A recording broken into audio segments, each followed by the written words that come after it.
السلام علیکم ورحمۃ اللہ وبرکاتہ۔ ماشاءاللہ ہمارے بہت سارے دوست 2 دن ہمارا ویڈیو نہیں آنے کی وجہ سے بہت زیادہ پریشان تھے، میسج کر رہے تھے۔ میں ان لوگوں کا تہہ دل سے شکریہ ادا کرتا ہوں۔ آج میں جو عنوان اور ٹاپک لے کے آیا ہوں وہ یہ ہے کہ ہم لوگ جو افواہوں پر، جھوٹی خبروں پر، جھوٹی باتوں پر بہت تیزی سے یقین کرتے ہیں اور جھوٹی باتوں کو، شیطانی باتوں کو بہت تیزی سے ہم پھیلاتے بھی ہیں، جو کہ ہماری زندگی کی تباہی کا سبب وہ بنتا ہے۔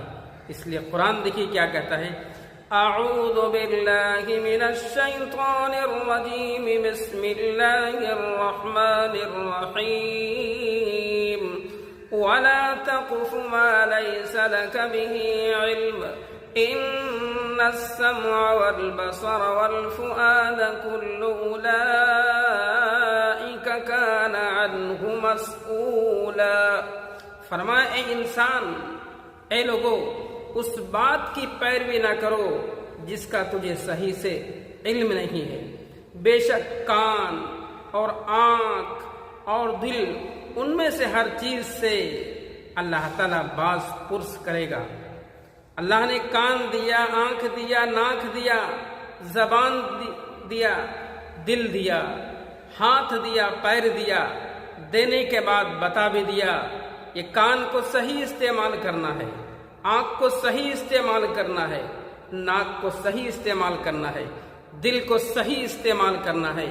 ہم نے آنکھ دیا غلط چیز کو دیکھنے کے لیے نہیں، کان دیے غلط چیز کو سننے کے لیے نہیں، ناک دیا غلط چیز کو سونگھنے کے لیے نہیں، دل دیا غلط چیز کو محسوس کرنے کے لیے نہیں، بلکہ اس چیز کا صحیح سے استعمال کریں۔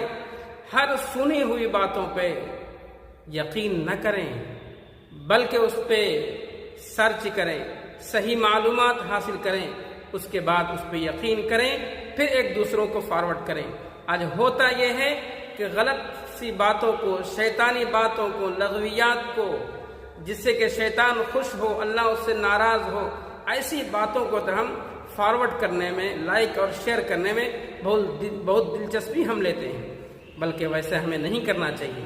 ہم مسلمان ہیں، اللہ کو ماننے والے ہیں، نبی کی امت ہیں، ان کا خیال کیجیے گا کہ کل قیامت کے دن اللہ تعالیٰ آپ سے پوچھے گا، ہم سے پوچھے گا۔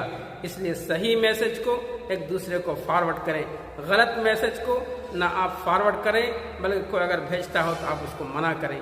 اللہ عمل کی توفیق دے۔